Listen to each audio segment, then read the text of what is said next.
Hey everyone, welcome back to my channel. Today I'm going to be showing you how to make your Discord server public.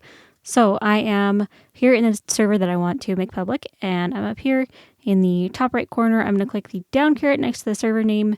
Then I'm going to click on the server settings, go down to enable community, then click get started.